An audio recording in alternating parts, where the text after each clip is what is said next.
Welcome to my YouTube channel. और आज के इस लेक्चर में हम करेंगे प्रश्न संग्रह 1.2 का बेसिक, जिसके अंदर सबसे पहले हम करेंगे समानुपात का मूलभूत प्रमेय, जिसको इंग्लिश में कहते हैं बेसिक प्रोपोर्शनैलिटी थ्योरम। तो चलिए समझते हैं समानुपात के मूलभूत प्रमेय को। तो यहाँ पर हमें प्रमेय दिया है, यदि किसी त्रिभुज की किसी एक भुजा के समांतर खींची गई रेखा उसकी अन्य दो भुजाओं को दो भिन्न बिंदुओं पर प्रतिच्छेदित करे तो वह रेखा अन्य दो भुजाओं को समान अनुपात में विभाजित करती है। तो यहाँ पर हमें प्रमेय में क्या दिया है, यदि किसी त्रिभुज में, तो यहाँ पर हमने त्रिभुज लिया है ABC। तो प्रमेय हमें क्या दिया है, यदि किसी त्रिभुज में किसी एक भुजा के समांतर खींची गई रेखा, तो हमने क्या किया है, भुजा BC के समांतर हमने एक रेखा खींची है जिसका नाम क्या है L। ठीक है, तो प्रमेय क्या दिया है, यदि किसी त्रिभुज में किसी एक भुजा के समांतर खींची गई रेखा अन्य दो भुजा को दो भिन्न बिंदुओं पर प्रतिच्छेदित करे तो वह रेखा अन्य दो भुजा को समान अनुपात में क्या करती है, विभाजित करती है। कब वो समान अनुपात में विभाजित करेगी, जब किसी एक भुजा के समांतर हम रेखा खींचेंगे तो वो जो रेखा होगी अन्य दो भुजा को समान अनुपात में क्या करेगी, विभाजित करेगी। इसका मतलब ये है कि अगर आप AP और PB का अनुपात निकालोगे, AP का अनुपात निकालोगे PB के साथ, तो वो बराबर आएगा AQ बट्टे QC के साथ। समझ में आ रहा है क्यों? क्योंकि यह जो रेखा है वो AB को और AC को समान अनुपात में विभाजित करेगी। समान अनुपात में विभाजित करेंगे मतलब इन दोनों का जो अनुपात है वो इन दोनों के बराबर आएगा, क्योंकि वो समान अनुपात में विभाजित करेगी। समझ में आ रहा है? मतलब यहाँ पर अगर AP बट्टे PB का अनुपात 2:3 है तो इसका भी अनुपात क्या आएगा, 2:3। समझ में आ रहा है? कब आएगा, जब वह रेखा किसी एक भुजा के समांतर होगी। तो यहाँ पर सबसे सिंपल प्रमेय है। ठीक है, यहाँ पर आपको याद रखना है कि यदि किसी त्रिभुज के अंदर किसी एक भुजा के समांतर अगर हम कोई रेखा खींचेंगे तो वह रेखा अन्य दो भुजाओं को समान अनुपात में विभाजित करेगी। मतलब इन दोनों का जो अनुपात होगा वो इन दोनों के बराबर होगा। ठीक है, यहाँ पर रेखा L जो है वो AB को दो भागों में विभाजित कर रही है और AC को दो भागों में विभाजित कर रही है। मतलब इन दोनों भागों का जब आप अनुपात निकालोगे तो इनके बराबर आएगा। तो यहाँ पर हम लोग लिखेंगे यदि और तो के रूप में। ठीक है, तो यहाँ पर लिखेंगे त्रिभुज ABC में यदि रेखा L समांतर है भुजा BC के। ठीक है, यदि त्रिभुज ABC में रेखा L समांतर है भुजा BC के, अगर ये दोनों समांतर है तो अन्य दो भुजाओं का जो अनुपात आएगा वो क्या होगा, बराबर होगा।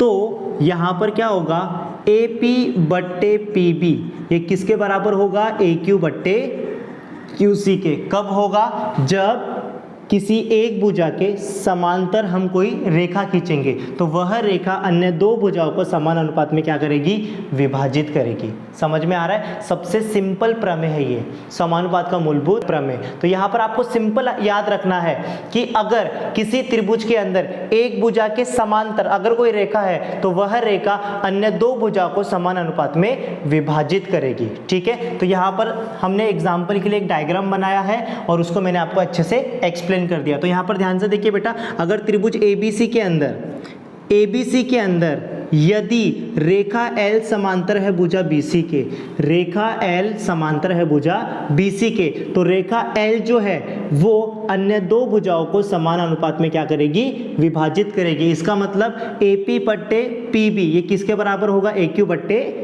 QC के। समझ में आ रहा है? यहाँ पर मैं सिर्फ आपको प्रमेय एक्सप्लेन कर रहा हूँ, प्रमेय को सिद्ध करने के लिए मैं अलग से वीडियो बनाऊंगा। इस वीडियो के अंदर हम लोग प्रश्न संग्रह 1.2 का बेसिक सीखने वाले हैं, जिसकी मदद से हम लोग प्रश्न संग्रह 1.2 के सभी क्वेश्चंस को हल करेंगे। तो समानुपात का मूलभूत प्रमेय आई होप कि आपको समझ में आ गया होगा। बस आपको यहाँ पर इतना ही याद रखना है कि अगर किसी त्रिभुज के अंदर एक भुजा के समांतर अगर कोई रेखा है तो अन्य दो भुजाओं को समान अनुपात में क्या करेगी, विभाजित करेगी। इतना ही बस आपको समझना है, ठीक है। और इस प्रमेय को सिद्ध करने के लिए अलग से मैं वीडियो बनाने वाला हूँ, हर एक प्रमेय का अलग अलग वीडियो बनाऊंगा जो सीरीज से बनेगा, ठीक है। तो यहाँ पर हमारा समानुपात का मूलभूत प्रमेय कंप्लीट हो चुका है। इसके बाद हम करेंगे समानुपात के मूलभूत प्रमेय का विलोम, मतलब इसी प्रमेय का हम लोग उल्टा सीखने वाले हैं, ठीक है। फटाफट अगर आपको चाहिए तो आप इसका स्क्रीनशॉट ले लीजिए। अब हम करेंगे समानुपात के मूलभूत प्रमेय का विलोम, जो कि समानुपात के मूलभूत प्रमेय के जस्ट अपोजिट है। तो चलिए सबसे पहले समानुपात के मूलभूत प्रमेय का थोड़ा सा रिवीजन कर लेते हैं। समानुपात के मूलभूत प्रमेय में हमने क्या देखा था, यदि किसी त्रिभुज में किसी एक भुजा के समांतर खींची गई रेखा अन्य दो भुजाओं को भिन्न बिंदुओं पर प्रतिच्छेदित करे तो वह रेखा अन्य दो भुजाओं को समान अनुपात में क्या करती है, विभाजित करती है। इसी का जस्ट अपोजिट अब हम प्रमेय सीखने वाले, जिसका नाम है समानुपात के मूलभूत प्रमेय का विलोम, ठीक है। समानुपात का मूलभूत प्रमेय क्या बोलता है, यदि भुजा BC समांतर है रेखा L के, इसका मतलब रेखा L समांतर है भुजा BC के, तो रेखा L अन्य दो भुजाओं को समान अनुपात में क्या करेगी, विभाजित करेगी। इसका मतलब अगर ये दोनों समांतर है तो अन्य दो भुजाओं का अनुपात क्या होगा, बराबर होगा। और समानुपात के मूलभूत प्रमेय का विलोम क्या बोलता है, यदि रेखा L अन्य दो भुजाओं को समान अनुपात में क्या करती है, विभाजित करती है, तो वह रेखा उस त्रिभुज की तीसरी भुजा के क्या होती है, समांतर होती है। इसका मतलब अगर इन दोनों का अनुपात बराबर है तो ये जो रेखा है वो तीसरी भुजा के क्या होगी, समांतर होगी। तो चलिए इसको समझते हैं, ठीक है। तो यहाँ पर हमें प्रमेय दिया है, यदि कोई रेखा किसी त्रिभुज की दो भुजाओं को समान अनुपात में विभाजित करती है तो वह रेखा उस त्रिभुज की तीसरी भुजा के समांतर होती है। तो यहाँ पर हमें क्या दिया है बेटा, यदि किसी त्रिभुज में, ठीक है, यदि किसी त्रिभुज में कोई रेखा अन्य दो भुजा को समान अनुपात में क्या करती है, विभाजित करती है, तो वह रेखा उस त्रिभुज की तीसरी भुजा के समांतर होती है। मतलब रेखा L किसके समांतर होगी, BC के। तो यहाँ पर मैंने वही त्रिभुज लिया है, त्रिभुज का नाम है ABC। यहाँ पर रेखा L है जो AB और AC को समान अनुपात में क्या करती है, विभाजित करती है। तो प्रमेय भी हमें वही दिया है, यदि कोई रेखा किसी त्रिभुज की, यदि कोई रेखा किसी त्रिभुज की दो भुजाओं को समान अनुपात में विभाजित करे तो वह रेखा उस त्रिभुज की तीसरी भुजा के समांतर होती है। मतलब अगर इन दोनों का अनुपात बराबर है तो ये जो रेखा L है वो किसके समांतर होगी, भुजा BC के। कब होगी, जब अन्य दो भुजाओं का अनुपात क्या होगा, बराबर होगा। अगर रेखा L AB को और AC को समान अनुपात में विभाजित करेगी तभी रेखा L भुजा BC के क्या होगी, समांतर होगी। क्या होगी, समांतर। समांतर रेखाएं वह रेखाएं होती है जो एक दूसरे को कभी प्रतिच्छेदित नहीं करती। समझ में आ रहा है? तो यहाँ पर आपको याद रखना है बेटा, त्रिभुज ABC में यदि AP बट्टे PB बराबर है AQ बट्टे QC के, त्रिभुज ABC में यदि AP बट्टे PB बराबर है AQ बट्टे QC के, तो रेखा L किसके समांतर होगी, BC के। तो रेखा L समांतर होगी भुजा BC के। तो यहाँ पर आपको याद रखना है, यदि कोई रेखा किसी त्रिभुज की अन्य दो भुजा को समान अनुपात में विभाजित करती है तो वह रेखा उस त्रिभुज की तीसरी भुजा के समांतर होती है, मतलब ये दोनों क्या होंगे, समांतर हो गए। रेखा L किसके समांतर होगी, भुजा BC के। ठीक है, तो सबसे सिंपल प्रमेय था, अगर आपको चाहिए तो आप इसका स्क्रीनशॉट ले सकते हैं। अब हम करेंगे तीसरा प्रमेय, जिसका नाम है त्रिभुज के कोण समद्विभाजक का प्रमेय। तो चलिए समझते हैं कि ये प्रमेय क्या है। तो यहाँ पर तीसरा प्रमेय हमें दिया है त्रिभुज के कोण समद्विभाजक का प्रमेय। तो प्रमेय में हमें दिया है किसी त्रिभुज में कोण का समद्विभाजक, किसी त्रिभुज में कोण का समद्विभाजक कोण की सम्मुख भुजा को अन्य भुजाओं की लंबाइयों के अनुपात में विभाजित करता है। तो यहाँ पर हमें प्रमेय क्या दिया है, किसी त्रिभुज में कोण का समद्विभाजक। अब कोण का समद्विभाजक क्या होता है बेटा, कोण का समद्विभाजक कोण को समान भागों में विभाजित करता है। तो यहाँ पर हम एक डायग्राम के हिसाब से समझते हैं, जैसे कि फॉर एग्जांपल अगर मैंने एक कोण बनाया, ठीक है, यहाँ पर एक कोण ले लिया जिसका नाम है A, B और C, ठीक है, इसके अंदर एक विभाजित हम लोग खींच लेते हैं। तो यहाँ पर BD यह कोण का समद्विभाजक है, कोण का समद्विभाजक कोण को समान भागों में विभाजित करता है। तो यहाँ पर BD, ये जो किरण BD है वह कोण ABC का समद्विभाजक है। समद्विभाजक के मतलब इस पूरे कोण को वह क्या करेगा, समान भागों में विभाजित करेगा। इसका मतलब ये है कि अगर ये पूरा कोण 60 अंश का है तो ये 30 अंश हो जाएगा और ये कितना हो जाएगा, 30 अंश। समझ में आ रहा है। तो कोण का जो समद्विभाजक होता है वो पूरे कोण को समान भागों में विभाजित करता है। ठीक है, तो यहाँ पर आपको याद रखना है कि कोण समद्विभाजक क्या होता है। तो चलिए इस प्रमेय को ध्यान से समझते हैं। तो प्रमेय हमें क्या दिया है, किसी त्रिभुज में कोण का समद्विभाजक। तो यहाँ पर त्रिभुज ABC में ये जो किरण BD है वह कोण B का समद्विभाजक है। तो यहाँ पर मैंने लिखा है त्रिभुज ABC में यदि किरण BD यह कोण B का समद्विभाजक है, मतलब किरण BD अगर कोण B का क्या है, समद्विभाजक है, तो क्या होगा बेटा, ध्यान से सुनिए। किसी त्रिभुज में कोण का समद्विभाजक, किसी त्रिभुज में कोण का समद्विभाजक कोण की सम्मुख भुजा को, कोण की सम्मुख भुजा मतलब यहाँ पर क्या है, AC, ठीक है, सम्मुख भुजा को अन्य भुजाओं की लंबाइयों के अनुपात में विभाजित करता है। मतलब यहाँ पर ये जो किरण BD है यह कोण समद्विभाजक है। किसका समद्विभाजक है, कोण B का। ठीक है, त्रिभुज के अंदर किरण BD यह कोण B का समद्विभाजक है। समद्विभाजक है मतलब ये कोण की सम्मुख भुजा को विभाजित करेगा। तो यहाँ पर देखिए ये जो BD है सम्मुख भुजा को दो भागों में विभाजित कर रहा है, मतलब दो भागों में बांट रहा है। एक तो हो गया AD और दूसरा क्या है बेटा, DC। तो यहाँ पर जो समद्विभाजक होता है वो कोण की सम्मुख भुजा को विभाजित करता है, इस तरह से विभाजित करता है कि इनका जो अनुपात है वो अन्य दो भुजाओं के अनुपात के बराबर होता है। मतलब AD का अनुपात निकालोगे DC के साथ, AD का अनुपात निकालोगे DC के साथ, तो वो बराबर क्या आएगा, अन्य दो भुजाओं के लंबाइयों के अनुपात के बराबर, मतलब AB बट्टे BC के, AB बट्टे BC के। समझ में आ रहा है। तो यहाँ पर याद रखना है बेटा, अगर किसी त्रिभुज में कोण का समद्विभाजक है तो वह कोण की सम्मुख भुजा को, कोण की सम्मुख भुजा को अन्य दो भुजाओं के अनुपात में क्या करता है, विभाजित करता है। मतलब यहाँ पर कोण B, यह कोण है बेटा, कोण की सम्मुख भुजा क्या है, AC को वो दो भागों में विभाजित कर रहा है, और वो इस तरह से विभाजित कर रहा है कि इन दोनों का जो अनुपात है वो अन्य दो भुजाओं के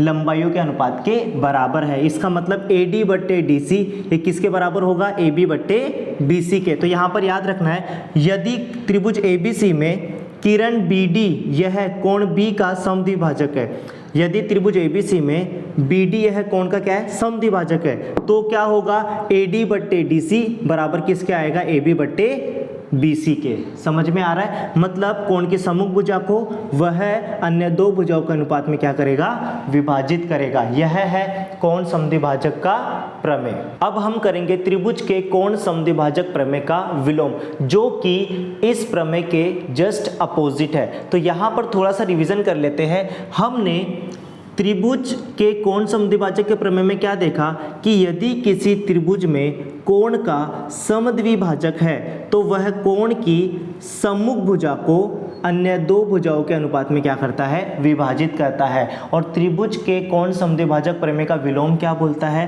कि यदि कोण के सामने अगर कोई भुजा है, उनका अनुपात अन्य दो भुजाओं के लंबाइयों के अनुपात के बराबर है, तो जो किरण BD होगा वह कोण B का क्या होगा? समद्विभाजक होगा। इसका मतलब ये है कि अगर AD बट्टे DC बराबर आया AB बट्टे BC के, अगर AD बट्टे DC बराबर आया AB बट्टे BC के, तो ये जो किरण BD है वह क्या रहेगा? कोण B का समद्विभाजक। तो चलिए इसको पूरा डिटेल में समझते हैं। यहाँ पर देखिए त्रिभुज के कोण समद्विभाजक का विलोम, ठीक है? त्रिभुज के कोण समद्विभाजक प्रमेय का विलोम। अब ये प्रमेय क्या बोलता है? यदि त्रिभुज ABC में बिंदु D AC पर इस प्रकार है कि AD बट्टे DC बराबर है AB बट्टे BC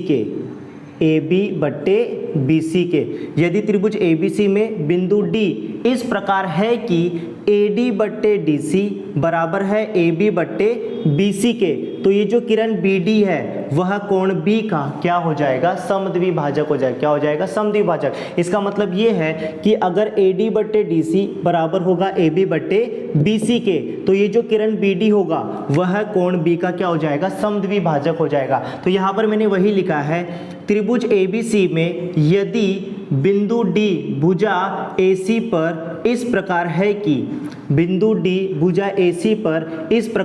कि AD बट्टे DC बराबर है AB बट्टे BC के, तो किरण BD यह कोण B का क्या होगा? समद्विभाजक होगा। मतलब यहाँ पर आपको याद रखना है कि अगर AD बट्टे DC बराबर आया AB बट्टे BC के, मतलब कोण की सम्मुख भुजा का जो अनुपात है वो अन्य दो भुजाओं के अनुपात के बराबर आया। इसका मतलब ये जो किरण BD है वह कोण B का क्या हो जाएगा? समद्विभाजक हो जाएगा। तो यहाँ पर ये प्रमेय यहाँ पर कंप्लीट हो चुका है। इसके बाद हम लोग नेक्स्ट गुणधर्म करने वाले हैं। अगर आपको चाहिए तो आप इसका स्क्रीनशॉट ले सकते हैं।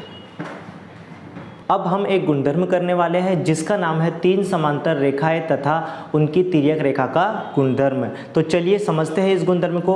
तो यहाँ पर हमें गुणधर्म दिया है, किसी तिर्यक रेखा द्वारा किन्हीं तीन समांतर रेखाओं पर निर्मित अंतखंडों का अनुपात किसी अन्य तिर्यक रेखा द्वारा उन्हीं तीन समांतर रेखाओं पर निर्मित अंतखंडों के अनुपात के बराबर होता है। तो यहाँ पर हमें ये गुणधर्म दिया है। तो सबसे पहले समझते हैं कि समांतर रेखाएं क्या होती है। तो यहाँ पर थोड़ा ध्यान दीजिए, समांतर रेखाएं वह रेखाएं होती है जो एक दूसरे को कभी भी प्रतिच्छेदित नहीं करती।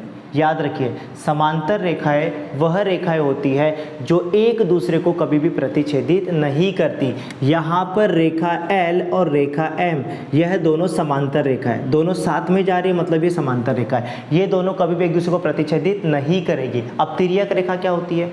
तिर्यक रेखा वह रेखा होती है जो उनको प्रतिच्छेदित करके जाती है। प्रतिच्छेदित करके जाती है मतलब उनको कट करके जाती है। तो यहाँ पर मैं एक रेखा खींच देता हूँ, ठीक है, जिसका नाम है N। ठीक है, रेखा L और रेखा M ये दोनों समांतर है और रेखा N उनको कट करके जा रही है, उनको प्रतिच्छेदित करके जा रही है, मतलब वो क्या है? उनकी तिर्यक रेखा। तिर्यक रेखा अन्य रेखाओं को प्रतिच्छेदित कर कर जाती है। ठीक है, तो यहाँ पर रेखा L समांतर है M के और रेखा N क्या? उनकी तिर्यक रेखा।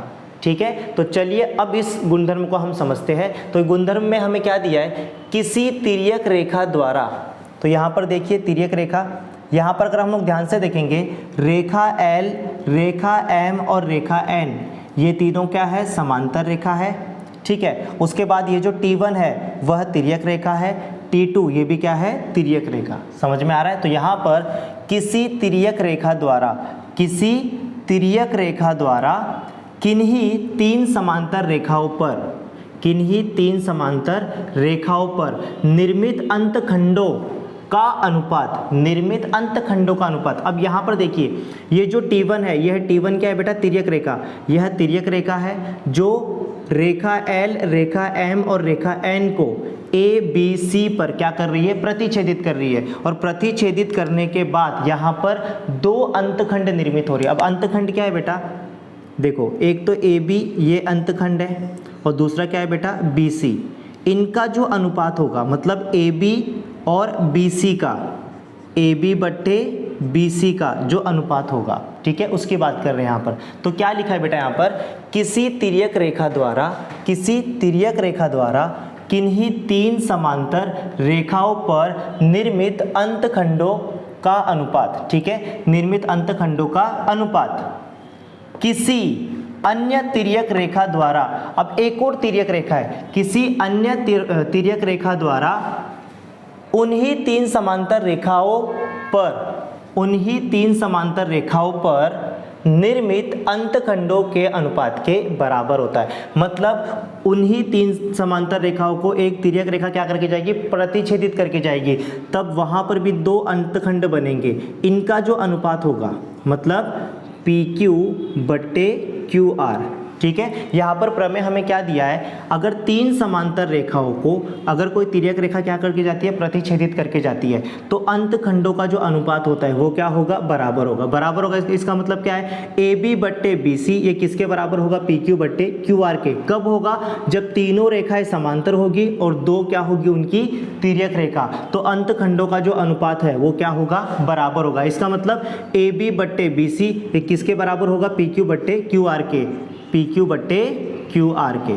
समझ में आ रहा है। तो यहाँ पर मैंने वही लिखा है, यदि रेखा L समांतर है रेखा M के और रेखा M समांतर है रेखा N के, रेखा L, रेखा M और रेखा N ये तीनों रेखाएं क्या है बेटा, समांतर है। T1 तथा T2 यह उनकी तिर्यक रेखा है। T1 A, B और C पर प्रतिच्छेदित करती है, T2 P, Q तथा R पर क्या करती है, प्रतिच्छेदित करती है। अगर वो प्रतिच्छेदित करती है तो AB बट्टे BC ये किसके बराबर होगा, PQ बट्टे QR के। तो यहाँ पर वही लिखा है, तो AB बट्टे BC बराबर होगा PQ बट्टे QR के, ठीक है। तो इस तरह से इसको करना था, ठीक है। तो यहाँ पर हमारे प्रश्न संग्रह 1.2 के पूरे बेसिक्स कंप्लीट हो चुके हैं। इसके बाद जो नेक्स्ट वीडियो में बनाऊंगा उसमें हम प्रश्न संग्रह 1.2 के सभी क्वेश्चंस को सॉल्व करेंगे।